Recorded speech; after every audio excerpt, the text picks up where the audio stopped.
Alright, what's up guys? So I'm doing a little maintenance on the car. You can see that's pretty busted. It's still tight though, but it's definitely gonna get bad. I'm gonna need inner ball joints, inner tie rod soon. No play, but it's already starting to feel loose with all this wear and grime inside. Took off the axle nut, I loosened it. Gonna be changing out the lower ball joint. I believe that's where I'm getting this screeching noise every time like the car is fully warmed up and hot. It makes a noise every time I turn. Got this loose, so I'm gonna take out upper ball joint, lower ball joint. I bought these off of eBay.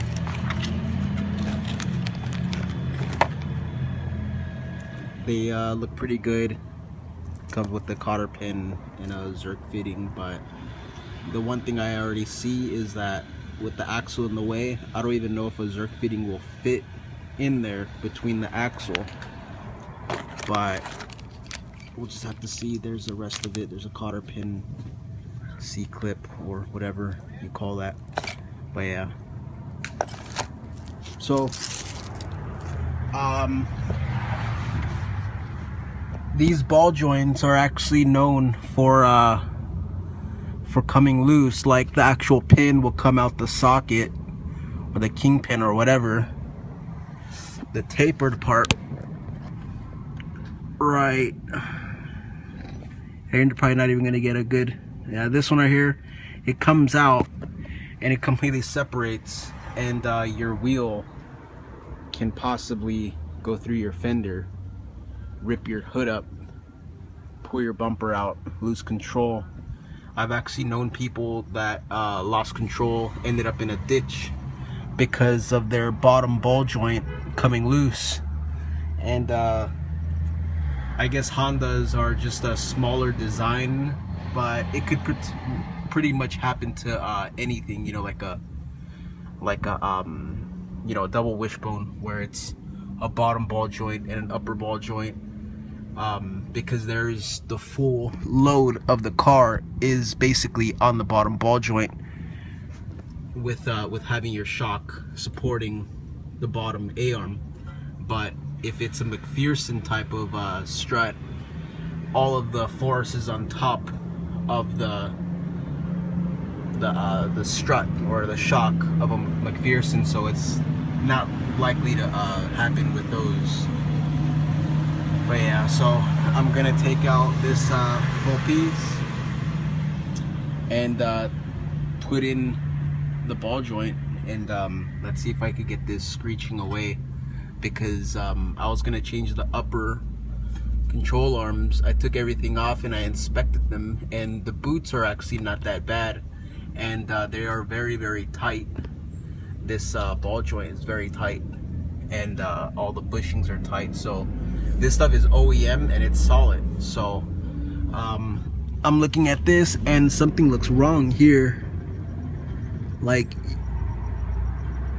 you can kind of see, well, you can't really see, like, I'll pull it off, but you can kind of see where it's kind of stripped or something, I don't know. But yeah, so I'm gonna pull this off and let's see how it looks. Alright, so a few minutes have passed already. Got the caliper off, rotor off.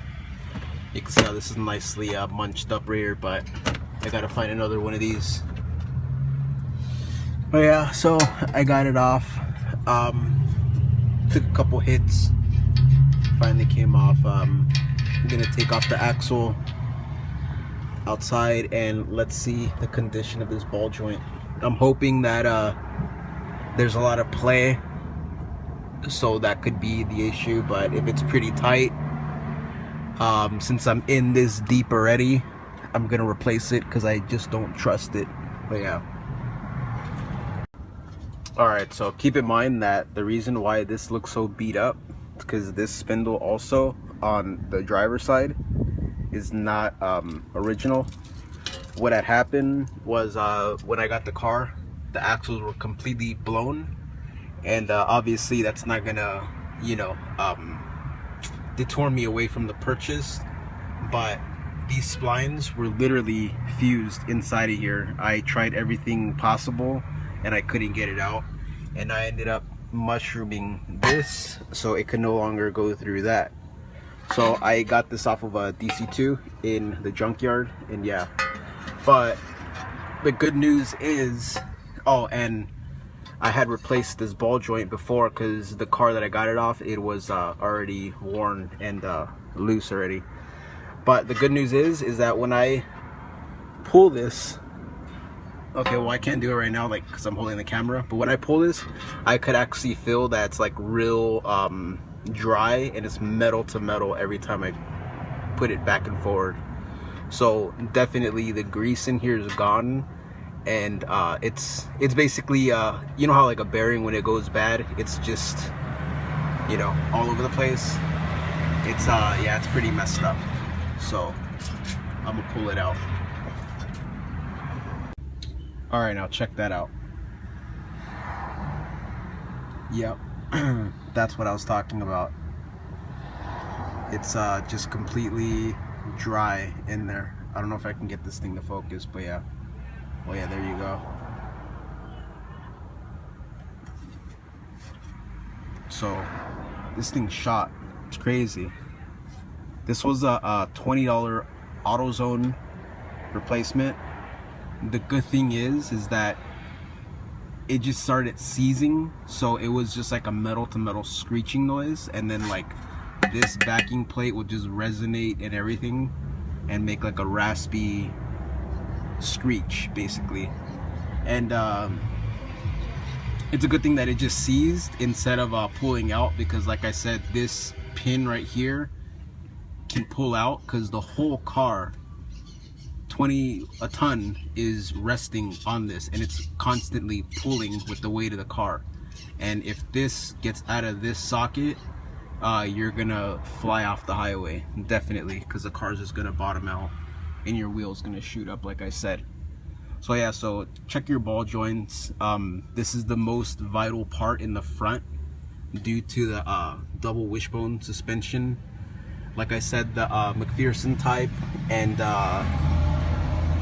I know they have like man, what is that? A conventional type where like American cars use, but those ball joints are not this size on an American car, so that's like least likely to happen. But these definitely pull out, so check them ASAP, and check for play. Even if they feel tight, I would honestly go out and replace them anyways, just to make sure, you know, it's cheap insurance. But yeah, so I'm gonna go pull this out, assemble it, and get done with this, and then I gotta do the other side tomorrow because I'm too lazy. So yeah, so using needle nose pliers, I got in between right there, use the flathead blade, go underneath, and just lift it off. You don't really need you know, nice tools for this type of job, but you know, definitely if you have the good stuff, you know, snap ring pliers and all that stuff, it's good to use. Obviously, it makes it a lot more quicker and you know, safer, because these things could fly out your face, whatever, you know. But yeah, so now after I take this off, pound this out, clean up the bore, pound the other one in, put the clip back, and I'm done.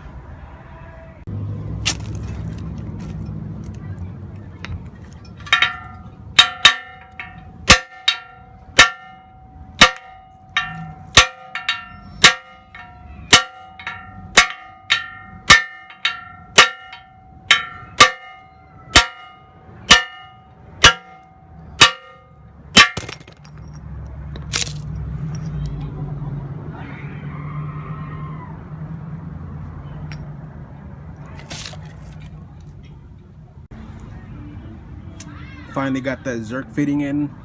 It is actually going to clear the axle, but probably to re-grease it you got to take the CV out, but yeah, it'll definitely clear. So put the lug nuts back in. You can have it facing forward or facing down. Number one thing, always protect the threads. No matter what the situation is, always protect threads.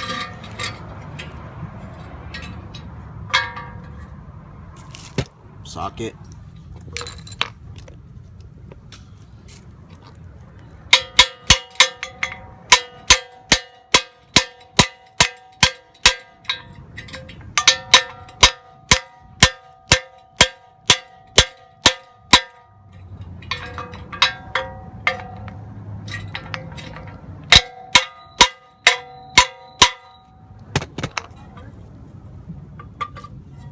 Make sure that little groove is in there so your pin or C-clip, whatever you want to call this, snap ring, is flush. Make sure it's flush, and now this is ready to go in there. So I already got the ball joint installed.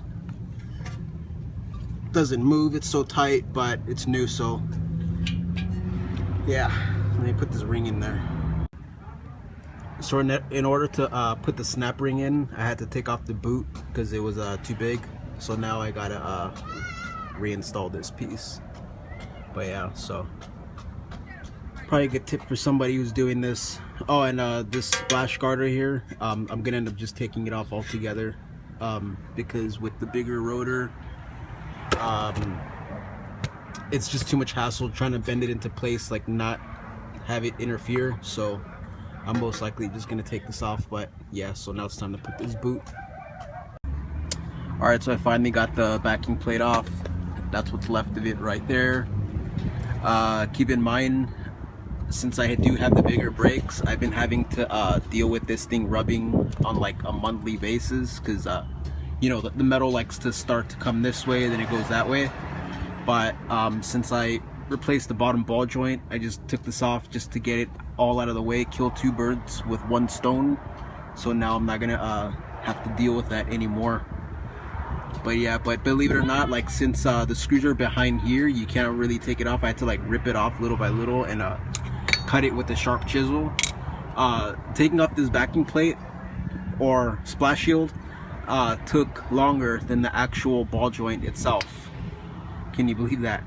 But yeah, but I'm gonna put this back together. If you like this video, please like, subscribe, and comment. And yeah.